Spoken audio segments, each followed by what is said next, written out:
todo ano, né, a Câmara dos Deputados, né, tanto do Estado quanto nacional, organiza uma ordem de comissões parlamentares de inquérito, que é basicamente uma preocupação que o poder público tem com relação a algum tema ou algum assunto, em que ele vai direcionar uma comissão de investigação sobre a atuação de alguma organização ou de alguém e que se relaciona de alguma maneira com o poder público. E aí estava sendo aberta, né? Entrou na fila dessa realização uma CPI, a chamada CPI das ONGs, né? Que é uma CPI que vai ser aberta e que mira a atuação de algumas organizações com relação à população em situação de rua. Então, uma das pessoas que é mais visada nesse processo é justamente o padre Júlio Lancelotti, né? O padre Júlio Lancelotti, que é padre da paróquia de São Miguel, ali na Moca, ali na Zona Leste, aqui da cidade de São Paulo. E ele faz um trabalho com a pastoral de rua há muitos anos, né? Fazendo distribuição de alimentos, fazendo distribuição das coisas e tal. Em 2020, ele já havia sofrido vários assédios também da mesma galera, né? E aí o que acontece é que existe uma ordem de chegada das CPIs, né? Que elas vão ser abertas. E aí, o Rubinho Nunes, que acho que ele é deputado estadual, isso, Rubinho Nunes é deputado estadual, ele, antigo membro do MBL, que hoje é do União Brasil, pediu urgência nessa matéria. Pediu urgência nessa matéria para acelerar a abertura desse inquérito. E aí isso gerou um bafafá, né? Porque, mais uma vez, o Padre Júlio sendo assediado por um trabalho que ele faz quando é o Estado que deveria fazer, né? Inclusive o Estado, né, que é hoje presidido no Poder Executivo da Prefeitura pelo senhor Ricardo Nunes, que é do União Brasil, que é do mesmo partido do Rubinho Nunes. Que não, acho que eles não são parentes, né? Nossa, isso seria um plot twist sinistro, né?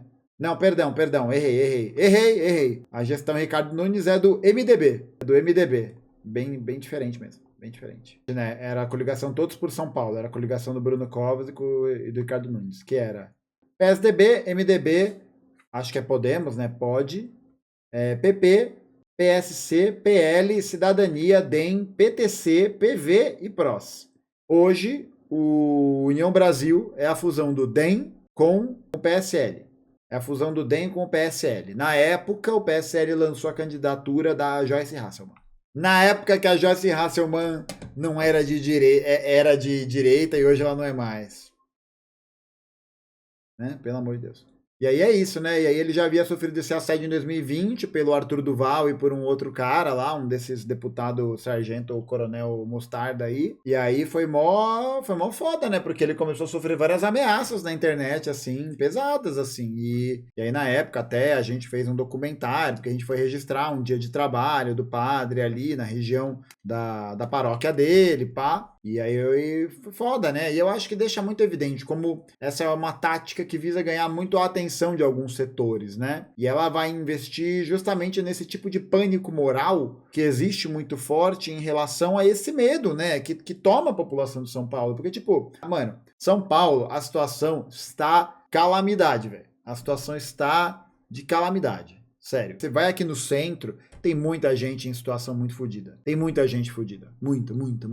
No centro inteiro, tá ligado? E aí você vê que tem um processo de diminuição cada vez maior dos aparelhos que oferecem segurança, dos aparelhos que oferecem saúde pública. A gente tem cada vez mais as comunidades terapêuticas, que eu já falei num vídeo, tá aqui em algum lugar, tá? Sobre as comunidades terapêuticas, o seu caráter político, de classe. A gente já tem a atuação desses grupos, e aí você tem, né, um processo de crescimento da violência, dos roubos, e aí você dá uma inflamação ainda maior a isso, porque justamente a polícia trata essas pessoas, né, criminaliza-se a pobreza, né, a polícia como um braço armado do Estado, e aí você tem lá as pessoas tomando bomba na cara, as pessoas sendo agredidas, e o tráfico não some, né, por que será, né, eu me pergunto, é um milagre, né, o Padre Júlio fala isso, né, todo mundo sabe por onde entra o crack na Cracolândia, mas é isso, todo mundo sabe, mas diz que não se sabe, e aí a gente vê, né, a cruzada moralista desse tipo de gente, né, que vai tentar criar uma certa atenção e uma narrativa para o foco do que eles estão tentando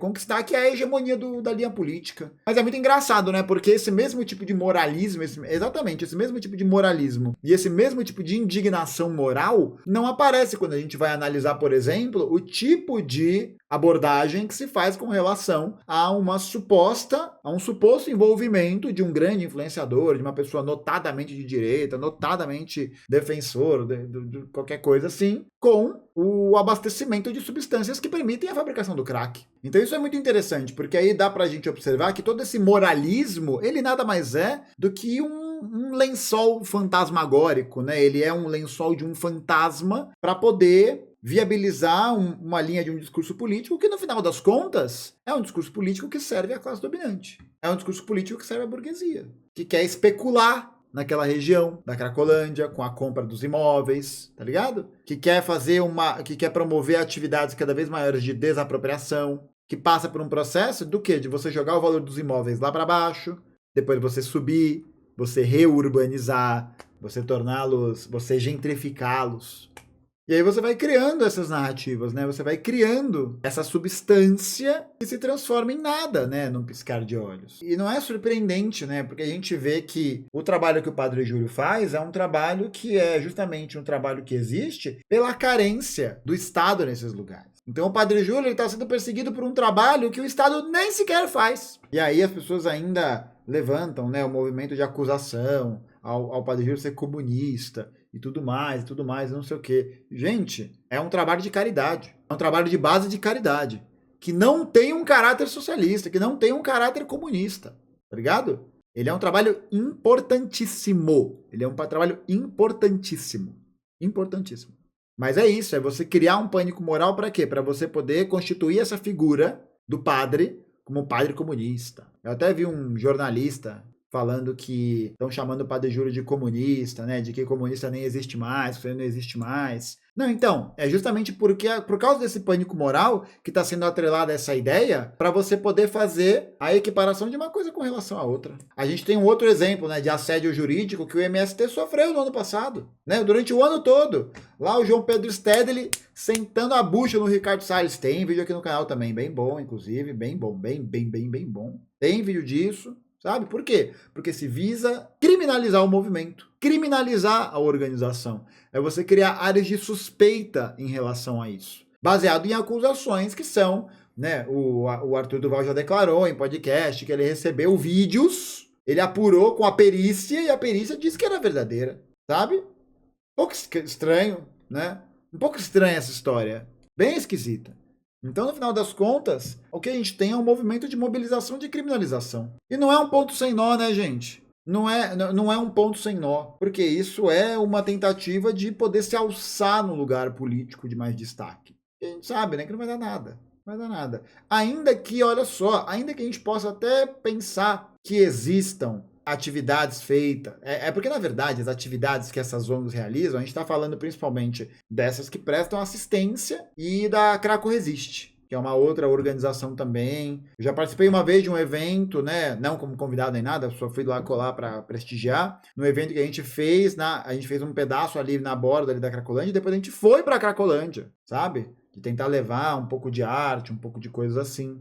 Mas é isso, no final das contas, esse tipo de moralismo, né, que é o cimento dessa prática política, dessa organização principalmente, mas de outros grupos também, né? De outros grupos também, porque não é uma exclusividade do MBL, ou não é uma exclusividade de nenhuma organização desse setor ter esse tipo de conduta e de comportamento. Não é uma exclusividade deles. Mas acontece que a gente vê que esse tipo de movimento opera exatamente para poder transformar a Cracolândia naquilo que eles querem, que é um empreendimento lucrativo.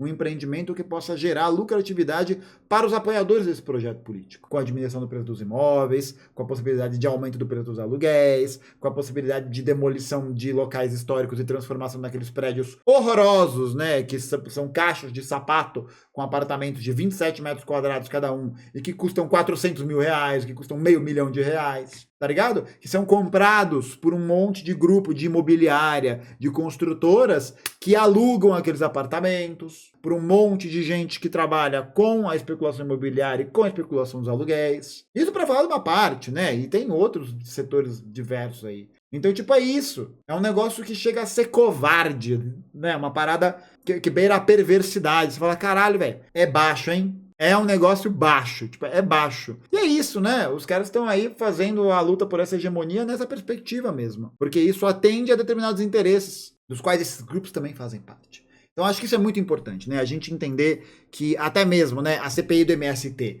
a CPI do MST serviu para quê? Para criminalizar a organização do movimento, para criminalizar o significado político e simbólico do MST, para você conseguir o quê? Você conseguir criar um corpo de legitimidade que corresponde à ideia e à política do que o agronegócio quer, que é justamente isso, né? O MST é uma pedra no sapato do agronegócio.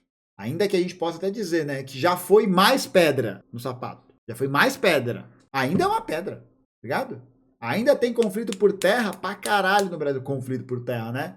Os camponeses são atacados, né, diariamente por grileiros, pistoleiros, e pelo próprio Estado, né? E pelas próprias forças policiais, e pela própria forma de como a economia política está organizada. Então é uma tentativa de você justamente criar ali um afastamento, você criar ali uma campanha de difamação pública. Para você o quê? Para você controlar a narrativa. E porque essa narrativa é muito importante, porque é ela que constitui o apoio das pessoas. Então eu acho que essa perspectiva de trazer a CPI e tentar acelerá-la é exatamente para poder tornar um assunto pauta, como se tornou, né? Como de fato se tornou. Parece poder ganhar essa projeção e de você conseguir mais pessoas que possam compartilhar desse projeto político. Ainda que ele seja asqueroso, né? Ainda que ele seja terrível, ainda que ele seja o mais puro retrato da escória humana, né?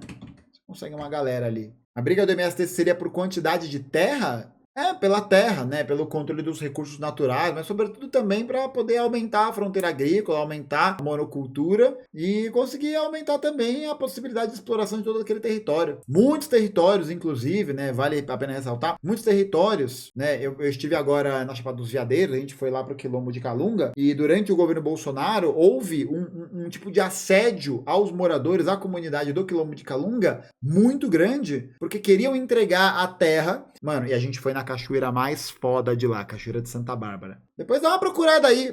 Jô, bota aí umas fotos da Cachoeira de Santa Bárbara. Bota aí umas fotos bem bonitas. Porque esses lugares são só preservados graças à ação desses grupos quilombolas. Que tem uma política, um manejo agroflorestal diferenciado, que vivem do turismo, não sei o que, blá, blá, blá. E aí houve um assédio para poder entregar aquela terra para empresários, para grupos locais, e explorar com mineração. Tá ligado? Mas é isso, né? É um processo de criminalização que opera justamente para poder produzir uma mensagem ideológica de repulsa, de ganho de atenção e que, gente, muito não vai dar nada, sabe? É isso, não vai dar nada, vai ser só o bafafá, só o barulho e no final das contas é isso, né? É o barulho, essa é a questão central.